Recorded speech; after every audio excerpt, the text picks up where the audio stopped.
Welcome back to How About That Crypto. You are watching daily crypto news and updates in 10 minutes with your host, Bitcoin Stylist on Twitter, Bitcoin Hairstylist on Instagram.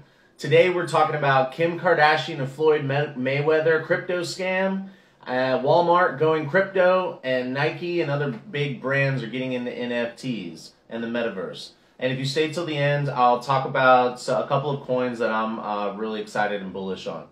All right, if you like or don't like the content, please give me feedback. Let me know by liking, commenting. Follow the link in the link tree if you're watching on Instagram, and go to the YouTube channel and subscribe. It helps support me, and it doesn't cost you anything. And just to be clear, this is not financial advice. This is for entertainment purposes only. Okay, let's dive in.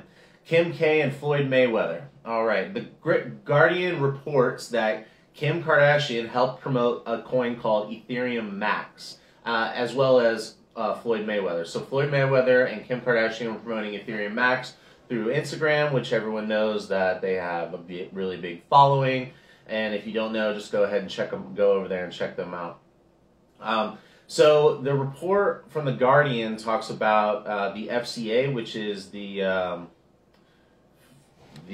Federal Communications Authority. Let's see, let me confirm that. It's a Financial Conduct Authority, sorry. And this is a British UK organization, and they're cited as saying that if you buy a coin, you should be prepared to lose all of your money. That's especially true if you're buying it because your favorite Instagram influencer or celebrity promoted it. You should definitely always remember to do your own research, and it's pretty unfortunate that these people are pumping their fans. And so CNBC reports that Mayweather was part of a scam back in 2008. He settled $600,000 with the SEC. Apparently he didn't disclose that he was paid to pump it. Oh my gosh. Okay, so CNBC also reports that someone from the FCA saying that social media influencers are routinely paid by scammers to help them pump and dump new tokens on the back of pure speculation. So one could argue that Kim Kardashian didn't know what she was doing, but that would be weird, right? I don't know. Anyway, so yo, what's up, Luigi?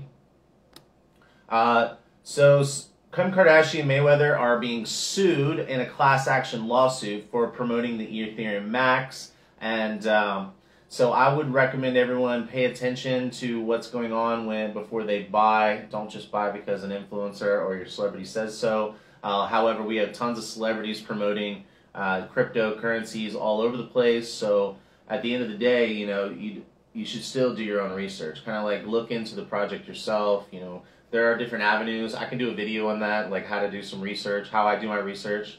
So I'll do one of those later for you guys. Walmart going crypto.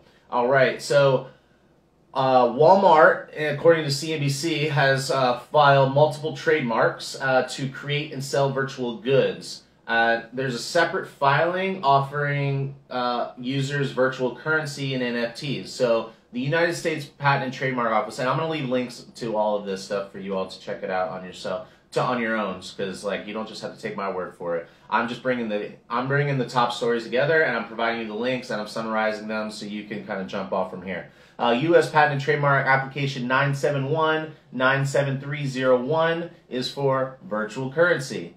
And then Patent 971-97298 is for virtual merchandise. These were filed on December 30th of 2021 by Walmart Apollo, which is owned by the Walton family, and the Walton family owns over 50% of Walmart. And when you in these articles, you'll see that there are lawyers, patent attorneys that kind of explain the significance of this. They also talk about how it's going to take 6 months for a patent attorney to look it over. However, once the patent is filed or the trademark application's filed, you can move on, and it's called like trademark pending, and you're protected as long as no one's in front of you in line. That's how the Patent and Trademark Office works. All right, so moving on. Nike files a ton of trademark applications. They've already filed a ton of trademark applications for virtual sneakers and apparel. They teamed up with Roblox, which if you have children, you probably have heard of that.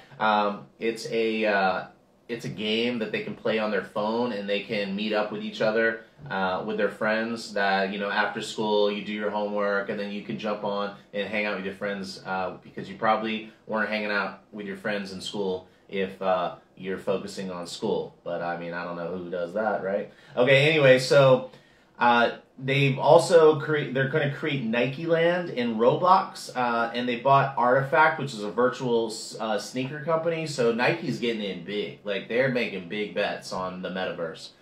Which, if you want some videos, you can go back to last week, and I talked a lot about NFTs and the Metaverse and Web3, and I'm sure I'll talk about it more, but if you want some more information, go back and check out those videos. You can check the link in the link tree if you're watching on Instagram. If you're watching on YouTube, just press the playlist button and go into, like, look at the backlog. All right, other big brands are rushing to protect their IP, and so everyone's just realizing that this is real and this is happening, and they want to make sure that they're protected and they're involved. So you got the big brands are kind of starting to pile in. As long as this momentum keeps going, then we will see a lot of, like, growth in the sector. So Gap is selling NFT sweatshirts, you know, their famous big GAP across the, you know, with their hoodie. Well, guess what? When you buy the NFT, you're also getting a hoodie with it. So it's like, or maybe you buy the hoodie and you get an NFT with it. I don't know. But when you having the real hoodie is kind of cool. Also, being able to have that hoodie, if you love that hoodie, and you're a Metaverse person, then you got that added bonus. And if not, then you just have this NFT, and you might not care, but you still got the hoodie that you wanted. Urban Outfitters, Ralph Lauren, and Abercrombie & Fitch have all filed trademark stuff to protect their IP so that they could sell virtual goods and merchandise. So a lot of these companies are tokenizing real-world products and services, just like the Gap sweater. So you don't, you know, I get a lot of, like, people telling me when I'm behind the chair doing their hair that they can't stand this NFT stuff because it doesn't make any sense. Then when we kind of dive into NFTs as a technology and, like, what it can do, then they start realizing that, and it's not just NFTs, it's kind of like this craze over this digital artwork that's going for hundreds of thousands of millions of dollars, and they question the value, and that's a fair question, I believe. However, when you start talking about tokenizing real-world assets, that means that there's an NFT that verifies ownership of a real-world asset, like your hoodie. But it could also be that companies like Urban Outfitters and Ralph Lauren, if they sell you the NFT, then you get the NFT, you can do whatever you want with it, but then they're able to send you the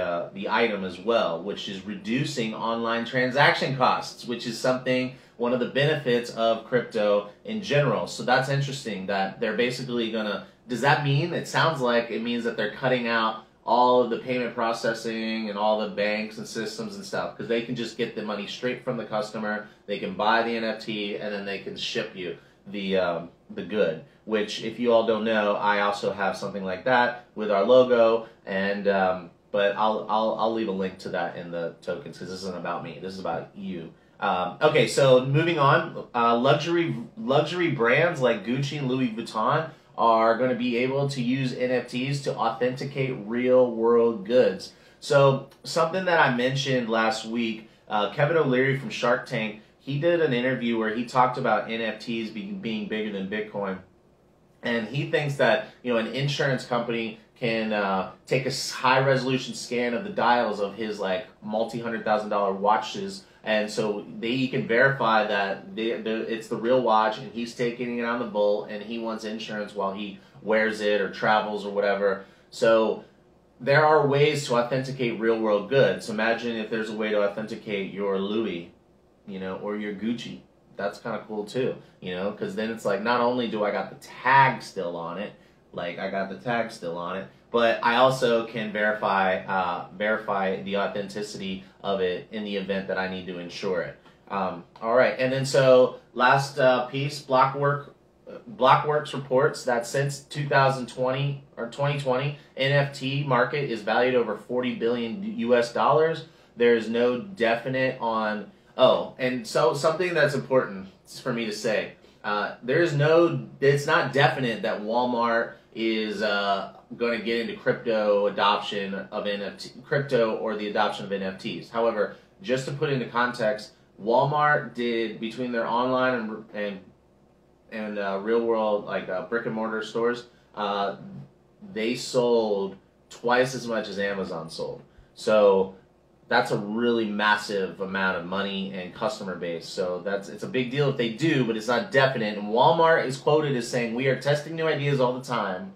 Some ideas become products or services that make it to customers, and some we test, iterate, and learn from." So, which just means that they're just like being proactive, and they don't want to be left out. And if things take off, then they're ready to be involved. So we'll see. What do you all think about this? Let me know. Give me your feedback and tell me if you thought that this was good information or boring information, or if you want more information or whatever. And thanks for tuning in. Now, if you made it this far, you are waiting to hear about my ideas about coins, things I'm excited about. So for this year, I'm looking for there to be a solidification of layer 1 blockchain. So coins, and I'll talk about that tomorrow. But also the rise of interoperability. So there's a theory that you have Ethereum, you have blockchain. We also have like other coins like Solana, Cardano, AVAX. These are layer 1 blockchains, and the theory is that there's going to be multiple layer 1s, and people are going to build, like developers and companies are going to build their products, their services on different layer 1 blockchains because they're all different networks. So are you going to build it on Ethereum? Are you going to build it on Cardano? Well, people are going to build based on what they think is most beneficial to them, and it's also going to be depending on the different blockchains' ability to like sign people up and get people to come on board. So there's like a real market thing going on where competition. But with all these layer 1 blockchains, you need bridges and cross chains, interoperable chains that you can move assets from one to the other, because if Ethereum doesn't successfully upgrade to 2.0 or it takes too long, someone might want to move their assets from Ethereum over to Cardano, but you can't do that without interoperability.